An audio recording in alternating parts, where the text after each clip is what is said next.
आज दुनिया के सबसे खतरनाक तनाव में से किसी एक रिश्ते का नाम लिया जाए तो वह है अमेरिका और ईरान का रिश्ता।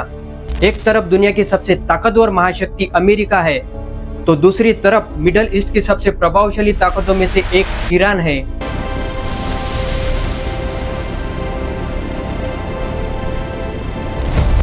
ईरान और इजराइल अमेरिका के बीच चल रहे इस भीषण संघर्ष के कारण दुनिया एक ऐसे मोड़ पर खड़ी है यहाँ से वापसी का रास्ता शायद बंद हो चुका है।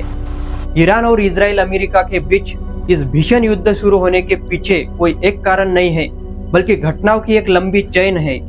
लेकिन सवाल यह है कि आखिर ऐसा क्या हुआ कि ये दोनों देश आपस में लड़ते रहते हैं, कभी प्रतिबंध द्वारा, कभी प्रॉक्सी वॉर द्वारा, कभी मिसाइल हमले द्वारा तो कभी परमाणु विवाद द्वारा। और क्यों पूरी दुनिया हर बार डर जाती है कि कहीं ये तनाव एक दिन ऐसे मोड़ पर न जाकर रुके कि इसका परिणाम पूरी दुनिया यानी पूरे जीव संसार को ही न भुगतना पड़े। इसी सवाल का जवाब देने के लिए हमें जाना पड़ेगा 1979 के दशक में, जब अमेरिका और ईरान के रिश्ते इतने खराब नहीं थे। उस समय ईरान में शाह मोहम्मद रजा पहलवी का शासन था और शाह एक तरह से अमेरिका का सबसे करीबी सहयोगी माना जाता था और अमेरिका ईरान को मिडल ईस्ट में अपना एक मजबूत साथी समझता था। शाह ईरान का राजा तो था ही, साथ ही अमेरिका का सबसे भरोसेमंद साथी भी था। इसके अलावा अमेरिका का रशिया से कोल्ड वॉर होने के कारण और पूरे वर्ल्ड में तेल की क्राइसिस होने के कारण अमेरिका को मिडल ईस्ट में एक मजबूत साथी की तलाश थी जो उसे ईरान के रूप में मिली थी। अब सवाल यह है कि इतनी अच्छी दोस्ती आखिर दुश्मनी में कैसे बदल गई। दरअसल बात यह है कि ईरान का जो शासक था शाह, वह एक निरंकुश शासक था। उसने ईरान में ऐसे कानून बनाए जिसके कारण ईरानी जनता को इस्लामी संस्कृति को नुकसान पहुंचाने का डर लगने लगा। साथ ही शाह ने पश्चिमी पहनाव और कानूनों को बढ़ावा दिया और राज्य के अंदर अपने विरोधियों को पकड़ पकड़ कर मार डाला। जो भी राजा के खिलाफ जाता उसे वही खत्म कर दिया जाता। और ये सब करने के लिए अमेरिका शाह को मदद करता था, जिसका खतरा पूरे ईरानी जनता को लगने लगा और इसी कारण पूरी ईरानी जनता शाह के खिलाफ और अमेरिका के विरुद्ध खड़ी हुई।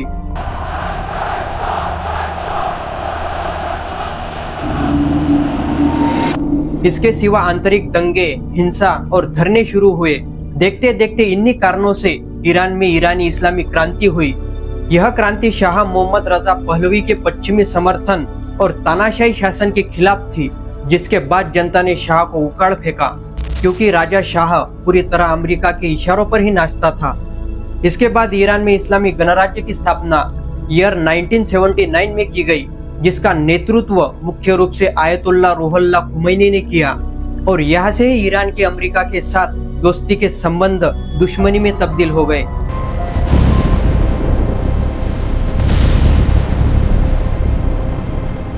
इसके बाद इसी साल 4 नवंबर को और एक घटना होती है जिसमें कुछ इस्लामी क्रांति समर्थक छात्र तेहरान में, जो कि ईरान की राजधानी है, उसमें कुल 52 अमेरिकी एम्बेसी को पकड़कर 444 दिनों तक बंदी बनाकर रखते हैं। Good evening. We have urgent developments from Tehran. 52 Americans are confirmed held at the US Embassy. The White House is responding.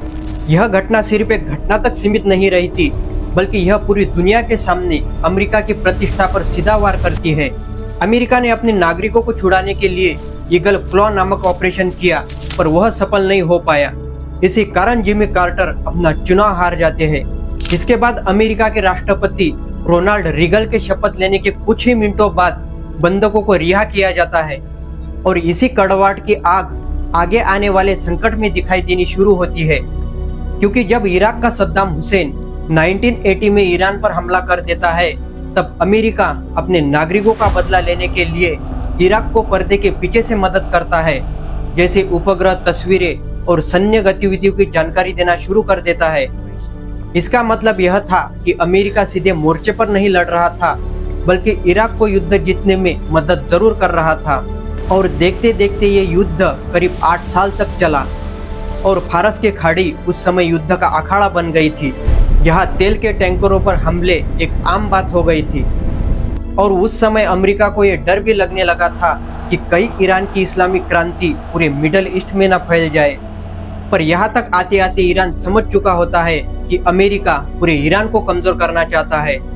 इसके बाद आता है ईयर 1988, यह वो साल था जब ईरान और अमेरिका के बीच तनाव सिर्फ बयानबाजी तक सीमित नहीं रहता, बल्कि सीधा सैन्य टकराव में बदल जाता है। इसी तनाव के कारण अमेरिका पूरे फारस की खाड़ी में युद्धपोत खड़े कर देता है और इसी बीच एक दिल दहला देने वाली घटना होती है। और इसी बढ़ते तनाव, शक और बारूद के ढेर के बीच 3 जुलाई 1988 की एक घटना होती है, जिसमें अमेरिकी युद्धपोत विंसेस द्वारा बंदर अब्बास से दुबई के लिए उड़ान भरने वाला एक हवाई जहाज ईरान एयर फाइटर 655 को दुश्मन का लड़ाकू विमान समझकर उड़ा दिया जाता है, जिसमें कुल 290 ईरानी नागरिकों की जान चली जाती है।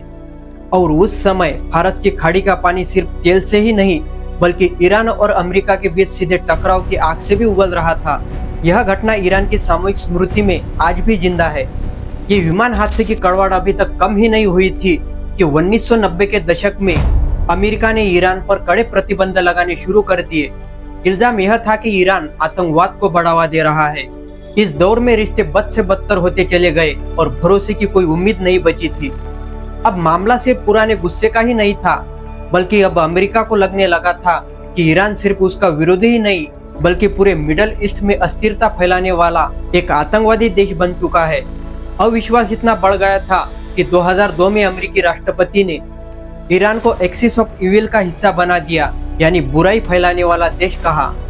ईरान पर यह भी आरोप लगाया गया कि वह मिडल ईस्ट में उग्रवादी संगठनों को पैसा, हथियार और प्रशिक्षण दे रहा है। यह खतरा सिर्फ अमेरिका तक सीमित नहीं, बल्कि पूरी दुनिया के लिए एक खतरा है। इसके बाद ईयर 1995 आते आते अमेरिकी राष्ट्रपति बिल क्लिंटन एक ऐसा फैसला लेते हैं जिससे ईरान की कमर टूट जाती है। ये फैसला यह है कि अमेरिका ईरान के साथ तमाम व्यापारिक रिश्तों पर एक एम्बार्गो लगाएगा।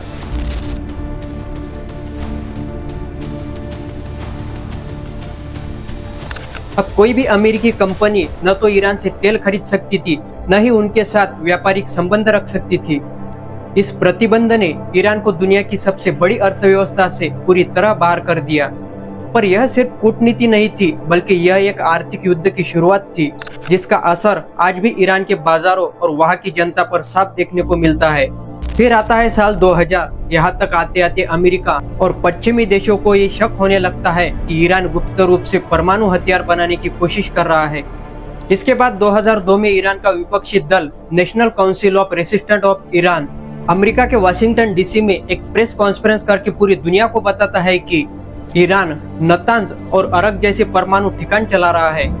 इस पर बयान देते हुए ईरान कहता है कि हमारा परमाणु कार्यक्रम केवल बिजली और वैज्ञानिक शोध हेतु के लिए है, पर कहानी कुछ और ही होती है।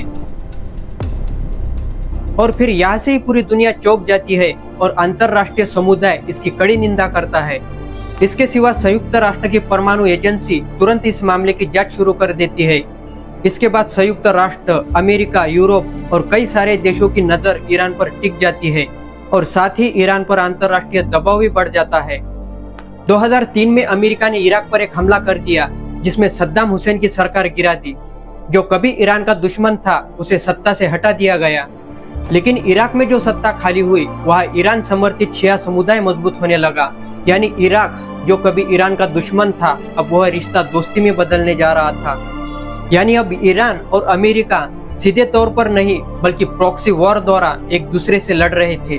अब यहाँ तक कि 2010 आते आते अमेरिका और कई पश्चिमी देश मिलकर ईरान पर कई कड़े प्रतिबंध लगाना शुरू कर देता है, जैसे बैंकिंग सिस्टम, तेल निर्यात, अंतरराष्ट्रीय व्यापार, इन सब पर दबाव बढ़ाया गया। इसी कारण ईरान की मुद्रा कमजोर होने लगी और महंगाई बढ़ी। इसका सीधा प्रभाव जनता पर देखने को मिला।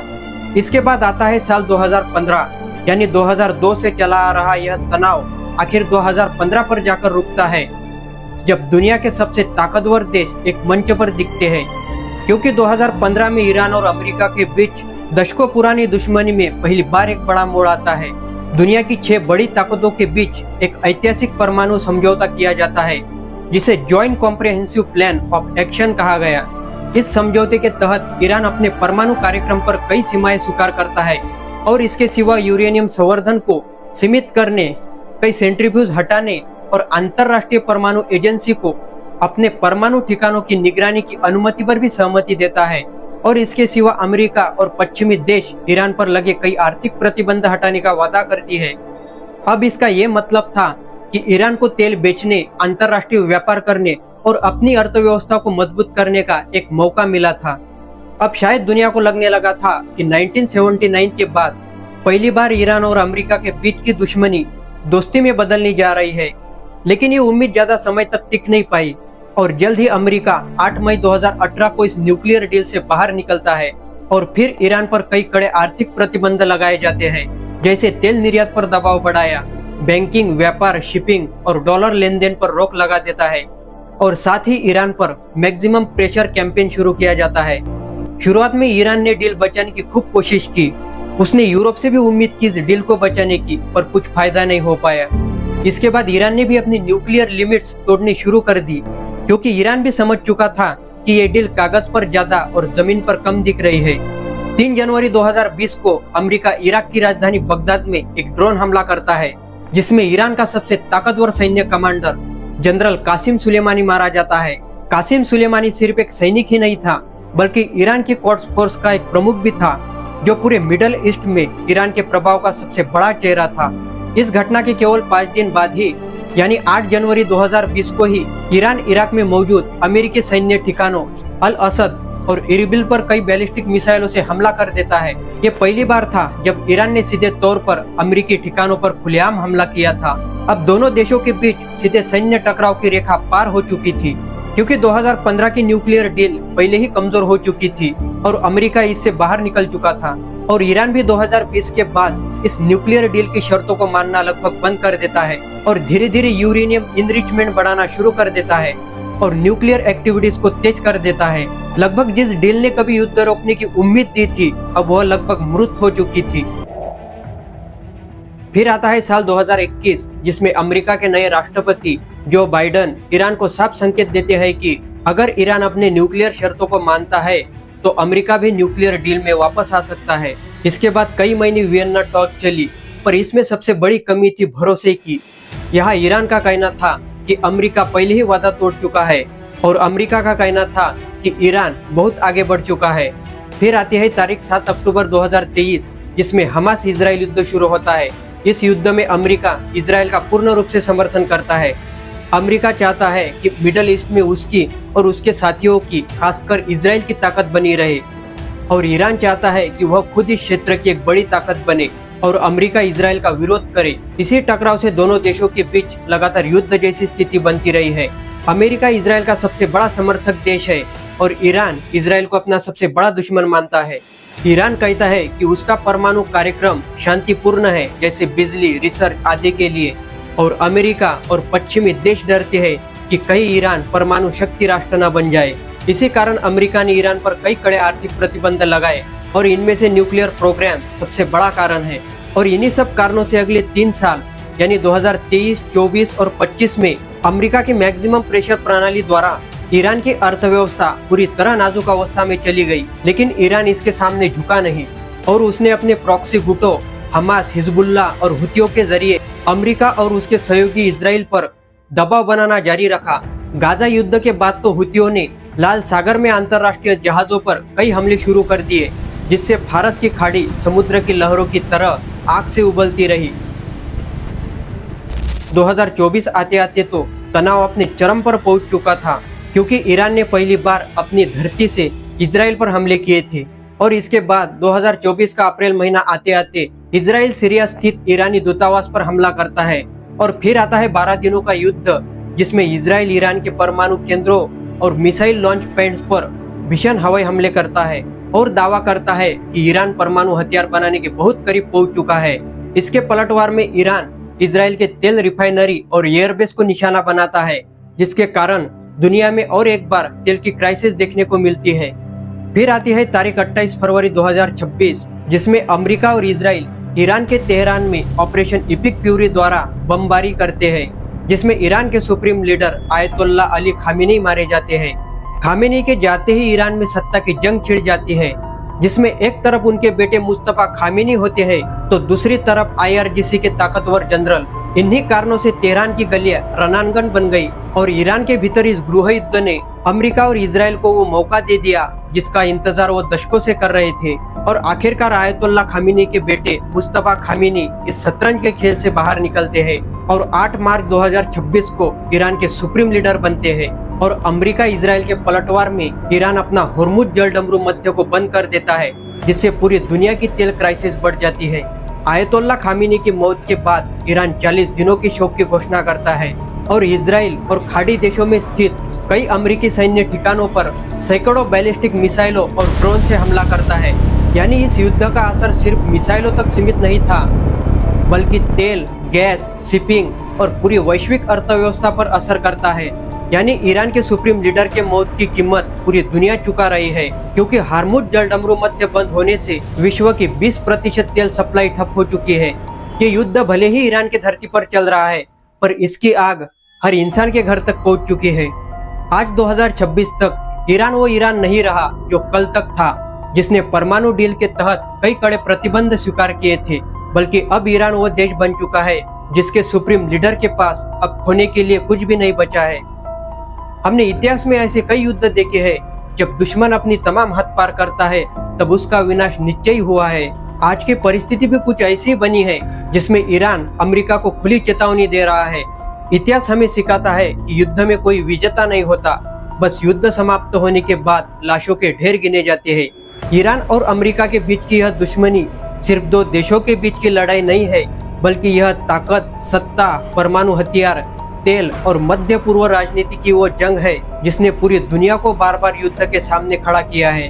लेकिन सबसे बड़ा सवाल आज भी वही है, क्या यह दुश्मनी कभी खत्म होंगी या फिर दुनिया एक ऐसे युद्ध की तरफ बढ़ेगी जो सिर्फ ईरान और अमेरिका तक सीमित नहीं बल्कि पूरी दुनिया को अपने चपेट में ले लेगा। अब देखना यह है कि आने वाले समय तक बातचीत जीतती है या बारूद।